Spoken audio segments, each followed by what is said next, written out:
साथियों, जय श्री महाकाल। मैं अजय सिंह घारू और हमारे साथी नितेश जाधव अपने YouTube चैनल पर आपका हार्दिक स्वागत करते हैं।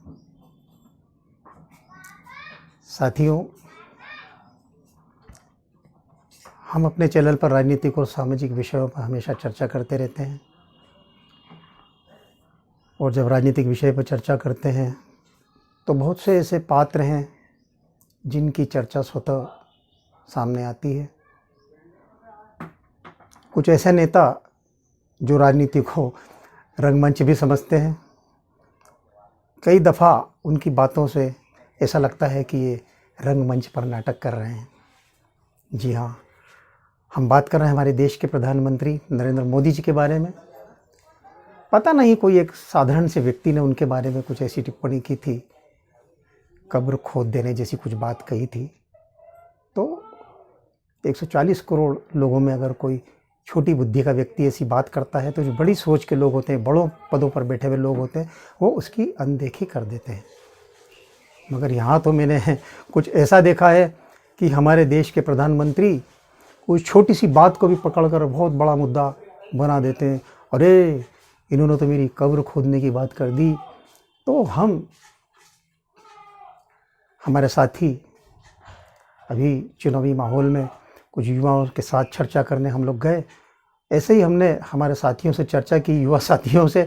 तो उन युवा साथियों ने कहा, अरे भैया, ये प्रधानमंत्री तो खुद ही गड्ढा खोदू प्रधानमंत्री है। तो हमको हंसी आई कि ये आप क्या कह रहे हो, गड्ढा खोदू प्रधानमंत्री? कि हाँ, इन्होंने तो इस देश की ही कब्र खोद दी, इस देश को ही गड्ढे में दफन कर दिया। अरे, हमने बोला कैसे? अरे, इन्होंने देश की अर्थव्यवस्था को इतना नुकसान पहुंचाया है, इस देश का निर्यात कर दिया, जिससे हमें विदेशी मुद्रा प्राप्त होती थी। आज हमारा निर्यात खत्म हो गया, उस निर्यात को इन्होंने गहरे गड्ढे में दफन कर दिया। तो ये गड्ढा खोदू प्रधानमंत्री। और इस देश के तमाम करोड़ों युवाओं को आज बेरोजगार बना के खड़ा कर दिया। और ये कहते हैं कि युवाओं को पकौड़ा तलना चाहिए। तो क्या इस देश के जो युवा हैं, जो उच्च शिक्षा प्राप्त करते हैं, इंजीनियरिंग की पढ़ाई करते हैं, टेक्नोलॉजी की पढ़ाई करते हैं, IIT की पढ़ाई करते हैं, IIM की पढ़ाई करते हैं, तो क्या वो इसलिए पढ़ाई करते हैं कि उन्हें पकौड़ा तलना है? सीधी सी बात है, इस देश के युवाओं को, इस देश के युवाओं के भविष्य को बेरोजगार बनाकर उनके भविष्य को इन्होंने गहरे गड्ढे में दफन कर दिया है। जी हाँ। और बैंकों की आज क्या हालत है? 25 लाख करोड़ के लोन, उद्योगपतियों के लोन माफ किए। 5 लाख करोड़ के टैक्स उद्योगपतियों के माफ कर दिए गए।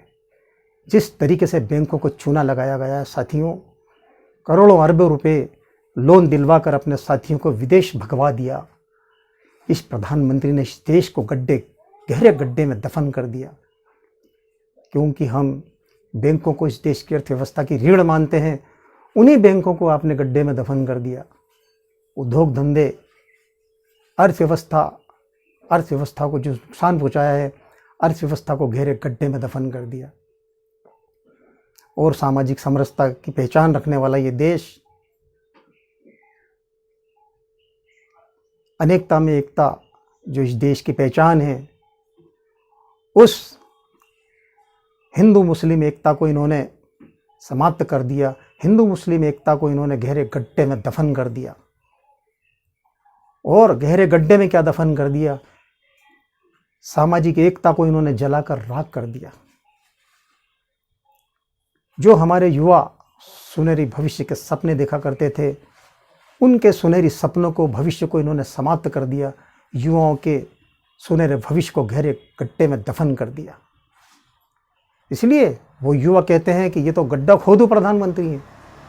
इतने गड्ढे इस देश में किए इस प्रधानमंत्री ने कि आने वाले कई साल लग जाएंगे इन गड्ढों को भरने में। इसी क्रम में हम आगे बढ़ते हैं तो हम देखते हैं कि जो सम्मान इस देश में नारी जाति का जो सम्मान किया जाता था, महिलाओं का सम्मान, इन्हीं की पार्टी के लोगों ने इतनी बेइज्जती की है इस देश की महिलाओं की, महिला खिलाड़ियों की। महिला सम्मान को भी इन्होंने गड्ढे में दफन कर दिया है। और संविधान की हम बात करते हैं, जिस संविधान की शपथ लेकर ये शासन में आते हैं, उसी संविधान की ये धज्जियाँ उड़ा रहे हैं। संवैधानिक संस्थाओं को नुकसान पहुँचाया जा रहा है। उन तमाम संवैधानिक संस्थाओं को जिस तरीके से इन्होंने समाप्त किया है, हम कह सकते हैं कि उन संवैधानिक संस्थाओं को भी इन्होंने गहरे गड्ढे में दफन कर दिया है। इसी क्रम में हम देखते हैं चुनाव आयोग, जो चुनाव आयोग की निष्पक्षता और स्वतंत्रता हुआ करती थी, उसको इन्होंने समाप्त कर दिया है और उसको गहरे गड्ढे में दफन कर दिया है। और तमाम जांच एजेंसियों का जिस तरीके से दुरुपयोग किया जा रहा है, जिस तरीके से न्यायपालिका में दखल हुआ है, आज हम देखते हैं कि मेट्रोपॉलिटन मजिस्ट्रेट जो हुआ करते हैं, जो सेशन कोर्ट के जजेस हुआ करते हैं, आज हम देख रहे हैं कि किस तरह से उनके फैसलों को ये प्रभावित कर रहे हैं। तो हम कह सकते हैं कि न्यायपालिका को भी इतना नुकसान पहुंचाया है कि न्यायपालिका को भी इन्होंने गहरे गड्ढे में दफन कर दिया है। संविधान को गहरे गड्ढे में दफन कर दिया, प्रजातंत्र को गहरे गड्ढे में दफन कर दिया। महिला सुरक्षा की बात हमने अभी की आपसे, महिला सुरक्षा को गहरे गड्ढे में दफन कर दिया है। और देश विदेशों में जो हमारा सम्मान हुआ करता था, और हम सबसे महत्वपूर्ण बात जो आपसे भी कहना नहीं पाया, हम वापस हम उसको दोहराना चाहते हैं। इस देश की सेना, जो इस देश की सबसे महत्वपूर्ण इकाई होती है, सेना, जो इस देश की रक्षा, किसी भी देश की सुरक्षा सबसे महत्वपूर्ण पहलू होता है, इन्होंने अपनी देश की सुरक्षा से भी समझौता कर लिया। और जो नियमित सैनिकों की भर्ती होती थी, उसकी जगह पर ये अग्निवीर नामक योजना लाए, जिससे इन्होंने देश के सैनिकों के हितों को प्रभावित किया और सैनिकों को भी इन्होंने उनके हितों को गहरे गड्ढे में दफन कर दिया। और हम देख रहे हैं कि आज देश के सीमावर्ती जो इलाके हैं, चीन सीमा पर आज हमारी सुरक्षा की क्या हालत है, देश की सुरक्षा को भी इन्होंने गहरे गड्ढे में दफन कर दिया है।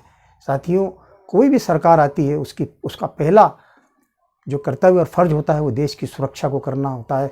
और हम कभी सोच भी नहीं सकते हैं कि ये ऐसी सरकार है जो देश की सुरक्षा से भी समझौता कर लेगी। साथियों, हमारे पुराने वीडियो में भी हमने कहा कि 25,000 एकड़ में चीन ने घुसकर कब्जा कर लिया है, 5,000 किलोमीटर तक वो चीन घुसकर आ गया है, हमारी सीमाओं पर कब्जा कर लिया है। तो क्या तुमने देश की सुरक्षा को भी गहरे गड्ढे में दफन कर दिया है? इसी क्रम में जब हम आगे बढ़ते हैं तो देश हित से जुड़े एक बहुत बड़ा मुद्दा हमारे जहन में आता है। इस देश के प्रमुख देशभक्त वैज्ञानिक सोनम वांगचुक, जो बीच में बहुत चर्चा में आए, साथियों, उन्होंने देश से जुड़े हितों के मुद्दों को, देश हित से जुड़े मुद्दों को लेकर उन्होंने भूख हड़ताल की, आमरण अनशन पर वो व्यक्ति, एक प्रसिद्ध वैज्ञानिक देशभक्त जिसने देश की सेवा की। और साथियों, चीन की घुसपैठ जैसे मुद्दों को उन्होंने उठाया, पर्यावरण जैसे मुद्दों को, क्योंकि जो घाटी का जो क्षेत्र है, अरुणाचल प्रदेश का जो इलाका है, जो लद्दाख का जो इलाका है, वहाँ पर अडानी समूह के द्वारा वहाँ पर माइनिंग की जा रही थी और पर्यावरण के लिए खतरा पैदा हो गया था। वो पर्यावरण की सुरक्षा के लिए, आदिवासियों के हितों की सुरक्षा के लिए, देश की सीमा की सुरक्षा के मुद्दे को लेकर जब उन्होंने आमरण अनशन किया, तो साथियों, बहुत दुख और अफसोस की बात है कि इस देश के प्रधानमंत्री, इस देश की सरकार और इस देश की मीडिया ने सुध नहीं ली। सोनम वांगचुक के मुद्दे को ना इन्होंने चर्चा की, ना उस वैज्ञानिक से जाकर इन्होंने बात करना भी उचित नहीं समझा। तो साथियों, यही कहने में आता है कि देश से जुड़े, हित से जुड़े हर मुद्दे को आप दफन करना चाहते हो। क्या आप इस देश की सुरक्षा को भी गड्ढे में दफन करना चाहते हो? और किस तरीके से इनके उद्योगपति मित्रों के द्वारा हसदेव जंगल को काटा जा रहा है, नष्ट किया जा रहा है, ये आम चर्चा की बात है। लेकिन गोदी मीडिया भी इसको नहीं बता रहा है, क्योंकि ये हसदेव जंगल की जिस तरीके से वहाँ कटाई हो रही है माइनिंग के लिए, और ये अपने आर्थिक हितों के लिए इस देश के पर्यावरण को, इस देश के भविष्य को भी समाप्त कर गहरे गड्ढे में दफन करना चाहते हैं। ये चिंता की बात है। तो साथियों, जिन्होंने इस देश को गहरे गड्ढे में डाला है, ऐसे लोगों को वोट की चोट करते हुए सत्ता से बेदखल कर दीजिए, ताकि हम अपने देश के सुनहरे भविष्य की रक्षा कर सकें। धन्यवाद। जय हिंद, जय भारत।